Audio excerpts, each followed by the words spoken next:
राधे राधे महाराज जी। महाराज जी, आप कह रहे हैं कि को इनके पति के गलत आचरणों के बारे में पता लगा तो बहुत दुख हुआ, स्वयं को खत्म करने की भी। हम आपसे प्रार्थना करते हैं सबसे, अगर तुम्हें अपने पति की गलती समझ में आई तो लौट के अपनी गलती देख लो। वृंदावन में बैठी हो, आप ऐसा नहीं कह सकती कि मेरे द्वारा गलती नहीं हुई, कोई भी नहीं कह सकता। इसलिए मुझे लगता है समस्या को सुलझाओ। हाँ, अगर गलती एक दूसरे की समझ में आ जाए तो आगे से गलती ना करो और संशय मत करो, प्यार बढ़ाओ। आप अपना इतना प्यार बढ़ाओ कि पीछे की गलतियां सब ढक जाएं। अगर एक दूसरे की टांग खींचोगे तो तुम्हारा जीवन संकटपूर्ण हो जाएगा, पक्की बात समझ लो।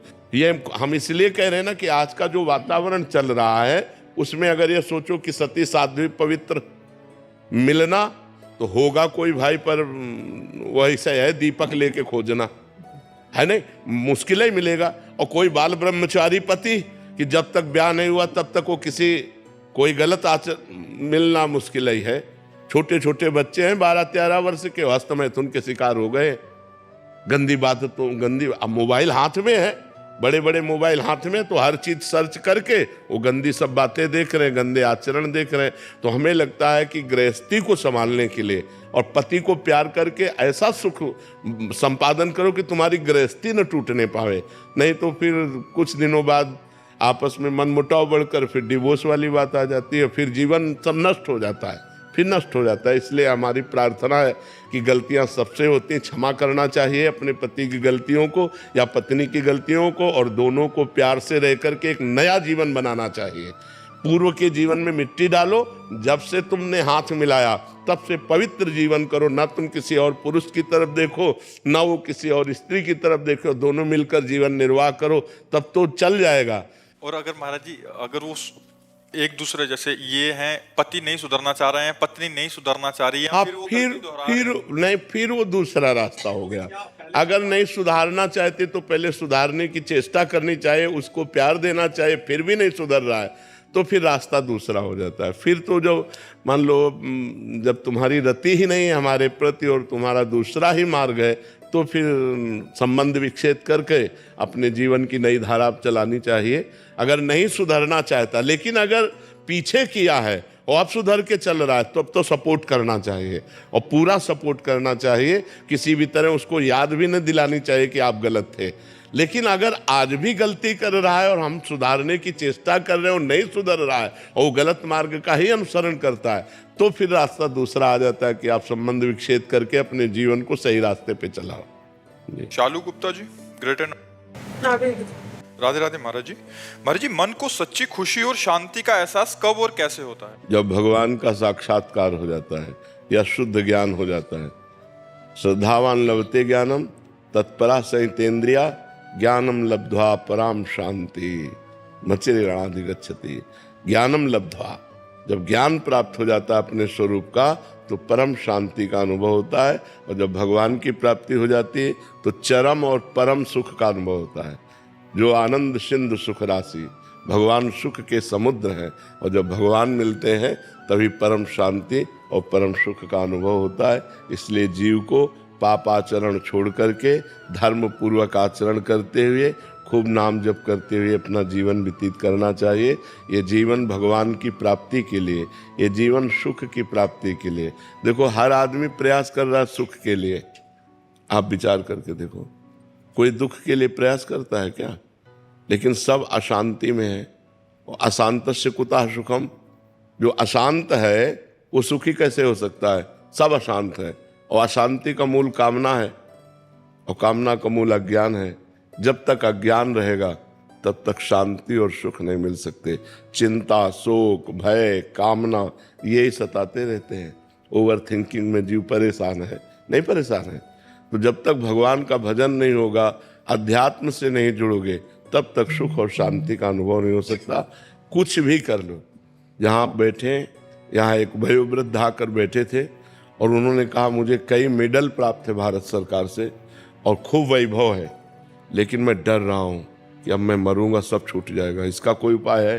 हम कहा इसका उपाय जो था उसको तो खो दिया, जीवन तो खो दिया। ये जीवन भगवान के लिए मिला था। अब जो कुछ सब है वो मेडल अलमारी में रखे रह जाएंगे, बैंक बैलेंस बैंक में रखा रह जाएगा, परिवार और घर द्वार यही रह जाएगा, शरीर तुम्हारा जला दिया जाएगा या गाड़ दिया जाएगा, मरना तो पड़ेगा ही। आप जितनी श्वासें बची राधा राधा कह लो, अगर सुख चाहते हो, सुख और शांति अच्छा अपने को पता नहीं है कि हम 70 वर्ष के होके ही मरेंगे कि 80 वर्ष के होके मरेंगे।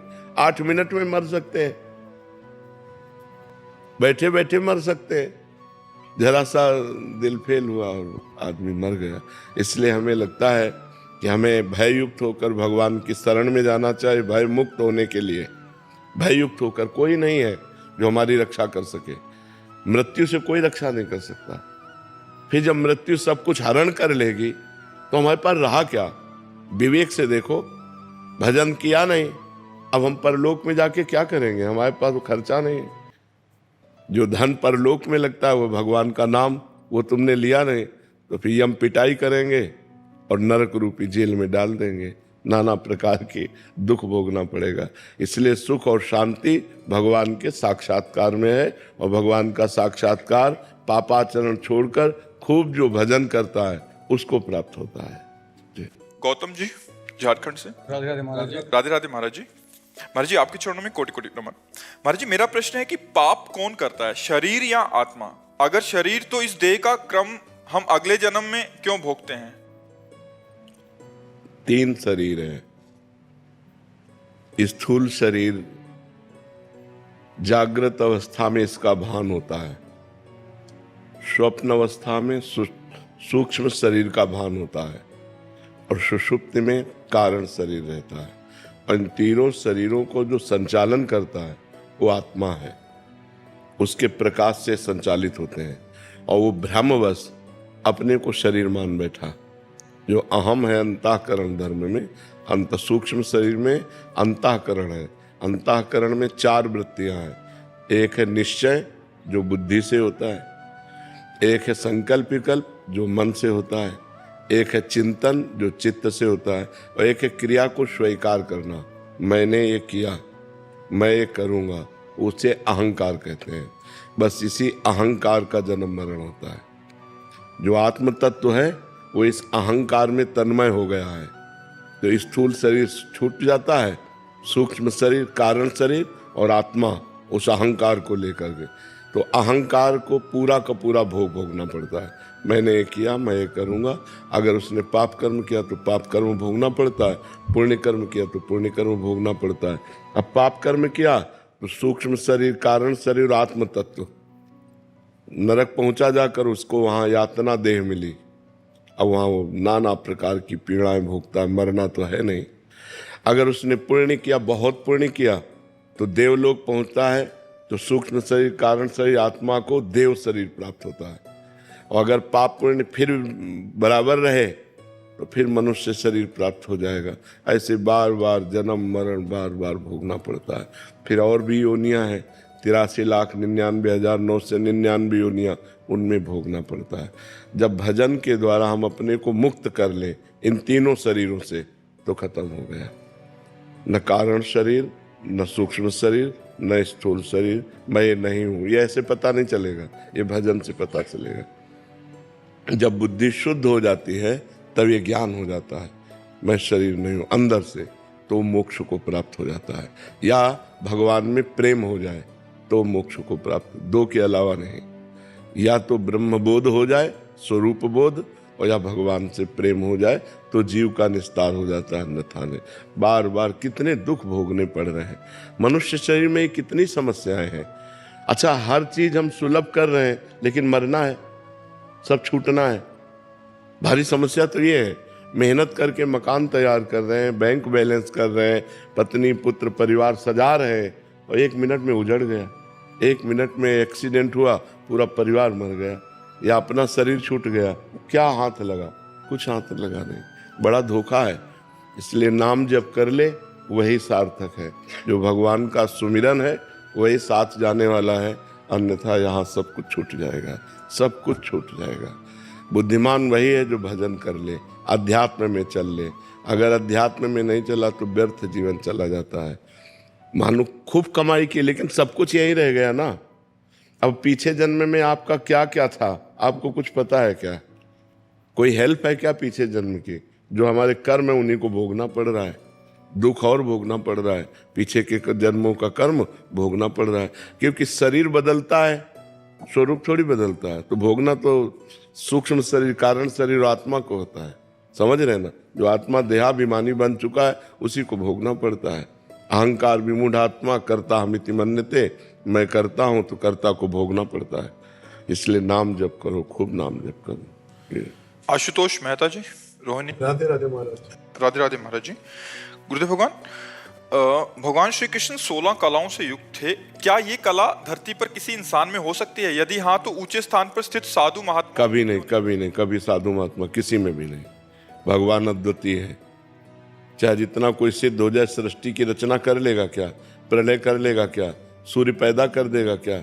कोई भी महात्मा सूर्य पैदा कर देगा, चंद्र पैदा कर देगा क्या? नहीं। लहर है, वायु निकली, समुद्र में लीन हो गई, इतनी बात है। समुद्र ऐसी करोड़ों तरंगे पैदा कर सकता है, एक तरंग में ताकत नहीं कि समुद्र पैदा कर दे। हम सब तरंगे हैं उसकी। चाहे जितना बड़ा कोई महात्मा हो, ये सूर्य चंद्रमा प्रकट नहीं कर सकता, दिन रात का भेद नहीं मिटा सकता, सृष्टि नहीं पैदा कर सकता, जन्म मरण नहीं कर सकता। वो भगवान का उपदेश करके तुम्हें भजन करा सकता है, बस इतनी बात है। और भगवान भगवान है, भगवान जैसा केवल भगवान है। आप हमारी बात समझ पा रहे हैं? 16 कलाएं तो कहने को है, अनंत गुण संपन्न भगवान। प्रियाजू 64 कला प्रवीण है, लालजू 16 कला प्रवीण है, प्रियाजू 64 कला प्रवीण है, भगवान राम 12 कला प्रवीण है। तो ये कलाएं तो केवल कहने को है, वो तो अनंत गुण संपन्न, असीम अगाध समुद्र है, वेद भी जिनका पार नहीं पाते ऐसे भगवान। भगवान जैसे तो सिर्फ भगवान है, दूसरा कोई नहीं। हम कह सकते हैं गुरु भगवान, संत भगवान कह सकते हैं, लेकिन भगवान जैसे भगवान ही है, दूसरा कोई नहीं हो सकता। चाहे जितना बड़ा सिद्ध पुरुष हो, सृष्टि का परिवर्तन नहीं कर सकता, सृष्टि की रचना नहीं कर सकता, सृष्टि का विनाश नहीं कर सकता, सृष्टि का पालन नहीं कर सकता। कुछ हिस्से में सृष्टि का सुधार कर सकता है। जो गलत मार्ग में जा रहे हैं, अपने तप के द्वारा, अपने भजन के द्वारा उनको सही मार्ग में लगाना, बस इतना हो सकता है। भगवान जैसे तो सिर्फ भगवान है, दूसरा कोई नहीं। क्यों? राजकीर्ति जी, इंदौर। राधे राधे महाराज जी। गुरुजी, विपरीत से विपरीत परिस्थिति में ईश्वर की कृपा कैसे अनुभव होती है और करें? जब भजन किया जाता है, जब ईश्वर से अपनापन करके और खूब भजन किया जाता है, तो हृदय इतना आनंदित रहता है। भगवान के नाम में, भगवान के धाम में, भगवान के रूप में, भगवान की लीला में वो सामर्थ्य है कि हम विपरीत से विपरीत परिस्थिति में भी आनंदित रह सकते हैं। तो हमारा कर्तव्य है कि हम नाम जप करें, शास्त्र स्वाध्याय करें, सत्संग सुने और गंदे आचरण न करें। जो हमें पता है कि ये पाप है, ये गंदा आचरण है, वो ना करें, तो हमारा हृदय आनंदित हो जाएगा। और जब हृदय आनंदित रहता है तो परिस्थिति जितनी भी आती है दुख की, वो सब बाहर आती है। ये शरीर भी बाहर है। अगर हम मन आनंदित है तो शरीर दुखी है तो चलेगा, अगर शरीर स्वस्थ है और मन डिस्टर्ब है तो वो डिप्रेशन में चला जाएगा, वो परेशान हो जाएगा। इसलिए भगवान का नाम जप ही, भगवान का सुमिरन ही हमें भारी से भारी विपत्ति से बचाता है। जैसे प्रहलाद जी, कबीरदास जी, बड़े बड़े संत हुए जिनको विपरीत परिस्थितियां मिली। आग का ऐसे पूरा ज्वाला लगाकर प्रहलाद जी को बैठा दिया गया था, लेकिन एक रोम भी नहीं जला, क्योंकि राम राम राम राम जप रहे थे, हरि हरि हरि जप रहे थे। तो भगवान के नाम में इतनी सामर्थ्य है कि भारी से भारी विपत्ति में भी हम उसे सह सकते हैं। तो हमें लगता है हर विपत्ति, हर दुख को हम भगवान से जुड़कर काट सकते हैं, अन्यथा नहीं, अन्यथा तो टूट जाएंगे। इंसान का भरोसा इंसान बाहरी है, अंदर से हमें ठीक होना चाहिए, और अंदर हमें स्वस्थ कर सकते हैं भगवान। हमें आनंद है, क्यों? क्योंकि आनंद सिंधु भगवान। अभी तो जैसे आपसे बात कर रहे हैं तो हम बाहर बात कर रहे हैं, और जब हम अंदर हो गए तब शरीर का भाना ही खत्म कि शरीर की किडनी फेल है, शरीर बस। जो जब कष्ट हो रहा है उस समय भी भगवान सामने है। मरने की बात जब आती है तो लगता है भगवान से ही तो मिलना है, मरने का मतलब है भगवान से मिलना है। क्या यार दिक्कत है? एक आनंद है। तो भारी से भारी विपत्ति में भी तभी हम आनंदित रह सकते हैं जब हमारा चित्त भगवान से जुड़ा हो। यदि भगवान से नहीं जुड़ा तो फिर तो डूब जाओगे। ऐसे ऐसे दुख हैं, ऐसी ऐसी विपत्ति है कि उसी में हो जाएगा कि अब जीना क्या, ऐसी परिस्थिति आ जाती है। और देखो, भगवान से अगर चित्त ना जुड़ा हो तो सब ठीक होते हुए ऐसे पाप बन जाते हैं। पति ठीक है, पत्नी जवान है, उसने दूसरे पुरुष का वरण कर लिया, अपने पति की हत्या कर दी, अब वो जेल चली गई, ना उसको बॉयफ्रेंड मिला ना पति मिला। बुद्धि भ्रष्ट हो जाती है ना। हमारी जब बुद्धि भगवान से नहीं जुड़ी होती तो ऐसे कर्म करवा देती है कि हमारी दुर्गति हो जाती है। इसलिए हमारी बुद्धि शुद्ध रहे, हमारे अच्छे आचरण रहे, हमें बड़े से बड़े दुख में लड़ना सीखें, उसके लिए हमें भगवान से जुड़ना अत्यंत आवश्यक है। हम भगवान का नाम जप करें। गुणवंत जी अहमदाबाद से। राधे राधे। राधे राधे महाराज जी। महाराज जी, प्रारब्ध पहले या पुरुषार्थ? प्रारब्ध से शरीर रचना हुई है और शरीर से पुरुषार्थ होता है, तो पहले प्रारब्ध पीछे का। अब जो पुरुषार्थ करोगे उसका परिणाम प्रारब्ध ही निकालेगा। आप कितना भी प्रयत्न कर लो, आपका बुरा प्रारब्ध है तो आपको असफलता ही मिलेगी। कितना भी प्रयास करो, और कितने ऐसे हैं कि बिना प्रयास के सफलता को प्राप्त होते चले जाते हैं, तो उनका पीछे से प्रारब्ध लगा हुआ है। पहले प्रारब्ध, क्योंकि उसने रचना की है शरीर की। शरीर की रचना जिस समय हमारा शरीर रचा गया है उस समय शुभ और अशुभ कर्म दोनों से मिश्रित बनाया गया है, उसी समय प्रारब्ध रच दिया गया। पुरुषार्थ तो आज करेंगे, प्रारब्ध तो पीछे से रचा हुआ है। समझ में आ रहा है ना जी? सुनीता जी। राधे राधे महाराज जी। महाराज जी, भाव के रूप में मैं आपके चरणों में प्रणाम करती हूँ। महाराज जी, महाराज जी ये कहना चाह रहे हैं कि इनको जीवों से ज्यादा जानवरों से, वनस्पति, वो भी तो जीव है, उन्हीं से ज्यादा प्रेम है। वो भी तो जीव है। जैसे मनुष्य से इतना वो नहीं पाता, जैसे कुछ खाने का, जीवों को देने का, मतलब मन का कोई बात नहीं, तो उसमें परेशानी क्या है? दया भाव नहीं आती मनुष्य को सकती महाराज जी। तो बोलो कोई बात, प्रति बहुत ज्यादा है। कोई बात नहीं है, लेकिन उनकी भी सेवा करो, उनमें भगवान देख के। उनमें भी भगवान है और मनुष्यों में भी भगवान है। जो चींटी में भगवान है वही मनुष्य में भगवान है। भगवान में अंतर नहीं, आपके भाव में अंतर है। तो क्यों नहीं हो पा रहा महाराज जी ऐसा? अब कोई है आपकी मलिन वृत्ति, पवित्र वृत्ति तो नहीं है, मलिन वृत्ति है अंदर। नाम जप करो, उससे नष्ट हो जाएगी। अरे सिय राम मैं सब जग जानी, करो प्रणाम जोरी जुग पानी। जितनी माताएं बहनें सब सिया रूप हैं, जितने पुरुष है सब राम रूप हैं। क्या परिवर्तन? अब इनसे द्रोह करो और चींटी को दाना चुनाओ तो हमें लगता है कि बात तो बनेगी नहीं। महाराज जी, जैसे पेड़ पौधे गमले में उगे हैं तो वैसे घास फूस होती है, उसको उखाड़ने में भी इतना दिल दुखता है कि उसको उखाड़ने का मन नहीं करता। अगर शरीर में फोड़ा हो जाए तो उसको काटने में दुख होगा कि अच्छा लगेगा? तो फिर अगर तुलसी जी हैं और 10 घास है, अगर हम घास निकाल देंगे तो तुलसी जी पुष्ट हो जाएंगी, तुलसी जी विकसित हो जाएंगी। ये बुद्धि की मलिनता कोई खास बात थोड़ी है। ये बुद्धि की मलिनता, हम इसे दया नहीं कह सकते, ये कोई खास बात थोड़ी है। कैंसर हो गया तो उसको पोषित करेंगे क्या? हाथ कटवा देंगे पूरे शरीर की रक्षा के लिए? तो ऐसे ही है, जो तृण है, जो घास है, वो उस जो हम पौधा मूल लगाया है उसकी शक्ति को शोषण करके उसको कमजोर करेगा, इसलिए घास हटा देते हैं किसान लोग। तो उस बात को विवेक से समझने की जरूरत है। अभी कोई विवेक थोड़ी विकसित। भजन करो, नाम जप करो, खूब नाम जप करो, पशुओं की सेवा करो, वनस्पति की सेवा करो, लेकिन उनमें भगवान देखकर सेवा करो कि भगवान विराजमान है, इसीलिए हरा भरा है। भगवान हट जाए तो अभी सूख जाएगा। ऐसे अब जड़ से ज्यादा तो चैतन्य मनुष्य शरीर में भगवान है। आप कहते हो मनुष्यों पे हमारी श्रद्धा नहीं, आपके अपने पति पे श्रद्धा है? महाराज जी, जैसे बुजुर्ग जन है उनको देख के दया आएगी, और जैसे कोई बीमार हो उसके प्रति नहीं आएगी। और जीव की, आपका पुत्र है, जवान है कि बूढ़ा, जवान, तो आपको प्यार आता है कि नहीं? फिर अपने पुत्र जैसे सब पुत्रों को क्यों नहीं देखते? देखो, चराचर जगत में जब तक समान भाव नहीं आएगा तब तक बुद्धि पवित्र नहीं मानी जाती। जैसे मेरा पुत्र हम खवा पिया रहे हैं। जैसे आप कहते हो मनुष्य को खवाने में सुख नहीं मिलता, तो अपने बेटे को पवाने में सुख मिलता है, अपने पति को पवाने में सुख मिलता है, अपने सास ससुर को पवाने में सुख मिलता है। बस 3 प्रकार के ऐसे भाव रख लो।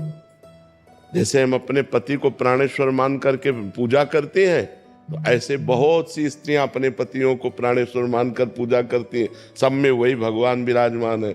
जो हमारे बड़े हैं वो हमारे पिता तुल्य हैं, जो बराबर हैं वो हमारे भाई तुल्य हैं, जो हमारे छोटे हैं वो हमारे पुत्र तुल्य हैं। हमें कोई परेशानी नहीं, सब में भगवान का हम भाव करते हैं।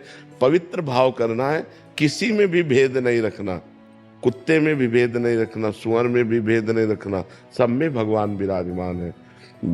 गीता जी में एक श्लोक है, विद्या विनय संपन्ने ब्राह्मणे गविहस्तनी सुनीचय सुपाके चा पंडिता समदर्शिना।